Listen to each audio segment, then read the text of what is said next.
My name is Monica Gleberman, and you're listening to Silence on Set podcast. On today's podcast, we're talking to the cast of At Midnight, which is a romantic comedy that has fate that brings an ambitious hotel manager, Alejandro, and movie star Sophie together when the shoot brings them to Alejandro's hotel. Despite their radically different lives, Alejandro and Sophie begin to secretly meet at midnight. So to talk about the film, first up is director Jonah Feingold. Hi, it's Monica Gleberman with Time Warner Entertainment and Sound Sunset Podcast. It's so nice to meet you. How you doing? Great to meet you as well. I'm good. So I'm just going to jump right in. Basically, I wanted to ask you, as a director, I read that you loved Harry Met Sally, and that was like one of your like go-to kind of like films. So how did you incorporate some of that? Because I saw a little bit of it in this film. So I want to know how you incorporated that into the movie. My favorite thing about Harry Met Sally is that those two characters have like little bits with each other. I feel like that's what makes that movie so stand out. They have inside jokes, the characters relative to the movie, and they make fun of each other and they just talk really nicely. And I think there's also great bromances in that movie and great friendships with Carrie Fisher and Bruno Kirby. And I think that was the stuff I tried to do in At Midnight was whether you had Diego and Monica walking down, a street, just talking to each other about little bits, making fun of each other, kind of talking about little, pop culture things, or wonderful side characters where you have Fernando Carsa, who's Diego Boneta's character's best friend, and they're freaking out over some text message. It's kind of very Billy and Bruno, talking about they're at the batting cages. In this case, they're drinking wine in his outdoor kitchen, like frantically freaking out over a text message. But I think that the Nora Ephron characters and the Rob Reiner characters in When Harry Met Sally just weren't afraid to just talk about nothing, but it's all about the subtext. It's all about just getting to know each other. And I mean, that's really awesome that some of that came off at Midnight, because I definitely tried to inject one of my favorite filmmakers and movies into the movie just by subconscious, work. Yeah, when I watched it, I thought of When Harry Met Sally. So then I was like, I need to look it up. And it was just ironic when I looked it up that I found out that that was your favorite film. So it definitely shows through. It's so good and so funny. What were some of the like hardest things for you as a director for this film, and then some of the easiest things for you? Because it seems so fun, but that's what it looked, the movie magic, right? That's what it looks like to us. Yeah, let's do the easiest one first, and I'll get to the hard one. The easiest one was a scene like Diego and Fernando talking about the text message. It's a quick sequence. Sophie Wilder texts him for the first time ever. He doesn't know what to do or say, and they are like talking in the kitchen. They're giving each other dating advice, and I was like, this is a home run scene for me. I can do this in my sleep. Two guys talking about texting and romance, and I'm going to shoot it really cool. It's going to be frantic, kind of like Jason Bourne. And then a scene where Diego and Monica are walking down the beach, and they're talking about their dreams and aspirations. In my sleep, I find the frame, get them a nice little pathway, let them do the work, let the actors act. A scene that was more difficult, there's two. There's, of course, the language barrier that existed. There was all our crews from Mexico City. English was a second language. I got a C- in Spanish. I'm very dyslexic, but I was there to learn. And universally, love and rom-coms was the spoken language of. So we all loved the same movies. Our references were all the same, regardless of where you were from. So the sequence in Mexico City where you meet his family, I had to really rely on my wonderful cinematographer and Diego and my producers to talk about, because I didn't understand the Spanish, but I understood the emotion. And once I was able to let go of that, I was really, really happy with the way that scene came out. And then the scenes in the cenote, the scenes where you see Monica, in the superhero suit, and that third act crashing the set sequence, rain every 2 seconds, the gear doesn't work. It was all a dream. I mean, you read about the making of Star Wars, nothing worked. And right. Like that was our version of that. And so it was awesome. But in the moment, you're like, oh gosh, I hope Paramount doesn't fire me. This is how I pay rent now. So those are the most stressful, but of course, the most fun, amazing day in my life was doing that shoot. And then we all wrapped and we went in the cenote as a crew and a cast. We all jumped in together. So the hardest days were also at the same time the most rewarding.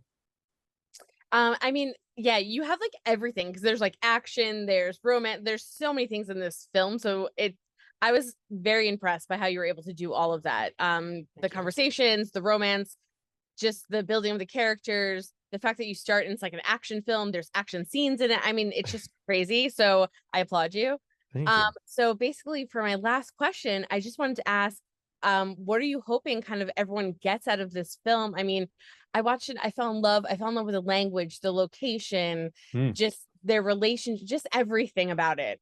So what is like some of the things that you're really hoping people take away from it? I think that's a great question. I hope people have like it inspires them to love and inspires them to maybe go after that thing that they've always wanted, that dream job or that dream that you want to be an actor, or you want to open your own hotel, you want to do something aspirational, or even to your point, learn a new language or not be afraid of the barriers that might get in the way of what you want. I mean, that's what this movie is all about: characters overcoming obstacles in their way. Diego overcoming the pressures of his job, overcoming heartbreak, the fear of love for this wonderful woman, and then Monica letting go of a shitty ex and the toxicity of Hollywood to get what she wants. And I hope that's it. I hope that people really just want to go, are open for sort of a little fun love affair that changes them for the better. Well, I want to thank you so much. I loved it so much, and I thought you did such a great job. And I just congratulations. And there was so much Harry Met Sally in there. That's awesome. Wait, can I ask a question? What scene to you spoke to the when Harry Met? Like, what scene were you like, oh, Harry Met Sally? When the conversations, Got it. Yeah. Once like the initial conversations, the running around the friendship in the hotel when he's like frantic, yes, the texting. Right away, I was like, there's like a Harry Met Sally feeling to this. So that was like right away. Yeah. Well, I guess maybe like the idea that the Harry Met Sally, they actually start off really much hating each other. So it's kind of this like bickering. I think that also exists in the beginning of the movie. There is like this bickering where it's like that, I think maybe helps speak to what you were feeling. So that's awesome. I really appreciate you watching the movie and appreciate you taking the time to speak with me. Well, thank you so much and congratulations. Thank you. It's so good. Thanks. Congratulations. Thanks. Up next is the star of the film who plays Alejandro, Diego Boneta. How are you? Hi, Monica. I'm good. How are you? I'm good. So I'm just going to jump into it. But I loved you in this film. You're so good. I want to start off really quickly. You were in Luis Miguel, the series, for a very long period of time. So I wanted to know how you tackle playing Alejandro. Do you do it differently because you had played one character for so many years? Is there similarities? How do you kind of do that, like transfer from one to the other?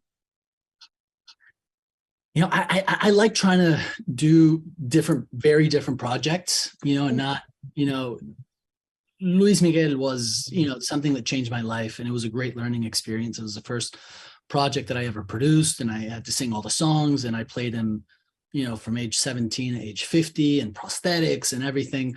But At Midnight was a project that I started developing under my production company in 2018. And we teamed up with Paramount. We both saw a huge opportunity because, in rom-coms, cities almost play like a character, like you see Sleepless in Seattle, Midnight in Paris, you want to go to Paris. You see Notting Hill, you want to go to London.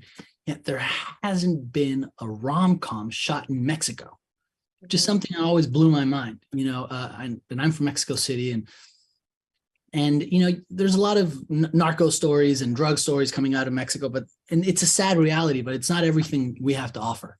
And I wanted to show Mexico in a good light, and I wanted to play a Mexican character, Alejandro.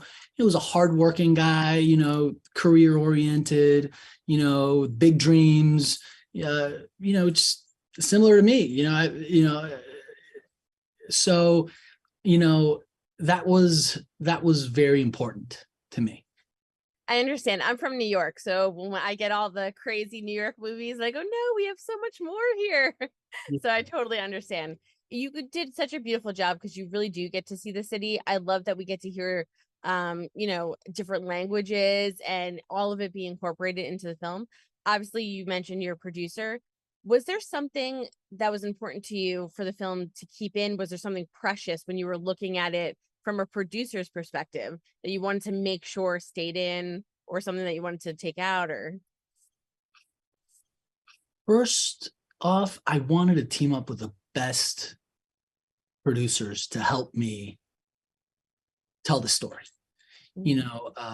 Fred Berger came involved. He produced La La Land, which is one of my favorite movies. Michel Franco, who's an incredible Mexican filmmaker who directed me in Nuevo Orden, which won the Venice Film Festival in 2020, came in to help me produce as well. So it was almost like, the best of Hollywood with the best of Mexico. That was number one, the team behind the project. Two, or filmmaker. We started development in 2018. I can't tell you how many drafts we read, throughout all these years. And we met Jonah Feingold because we watched his movie Dating in New York. And we were blown away, with such a low budget. What he was able to do with that was incredible. And I loved, he kind of has like this Woody Allen kind of like vibe and magical realism, and his shots were so cool. And we met with him and he blew us away. He took the script, made it his own. He went to Mexico City, spent time there, wanted to really be immersed in, the culture and the food and the museums and the people. And then after that, it was like, okay, we need the most important part, which is who's going to be Sophie.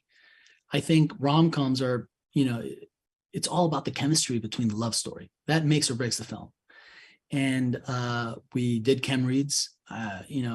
We read a lot of very talented actresses who I'd love to work with one day. But Monica came in and just blew us all away. She truly did. She came in with such a fresh take, so honest and truthful and different, and so passionate about the project and her role. And it was undeniable, and then after she was cast, we spent, many weeks rehearsing. We wanted Sophie's and Alejandro's arc to be crystal clear, from their meet cute to the conflict, but then, to Mexico City and all that. And, we improv'd a lot. We brainstormed a lot. We dissected each scene. And that was a very important, part. It was such a great film. Congratulations. And I just think you guys hit every single thing that you wanted to hit about it. And I want to go visit. So it worked. Well, so you have to come. You have to come. It's gorgeous. You are going to love it. Oh, I definitely will. It's on my list now. So thank you so much. But congratulations. You're fantastic in it. It's amazing. Everyone's going to love it. And could not be happier for you. Thank you, Monica. It really means so much. Thank you. Thank you. Have a great rest of the day. Thank you so much. Ciao. Hope you guys enjoyed listening to the cast of At Midnight talk about their film. The film is set to premiere on Paramount Plus on February 10th, so make sure you go and check it out. And don't forget to hit the subscribe button so you're updated on all of our latest podcasts, and head over to our YouTube channel, hit subscribe so you're updated on all of our video content.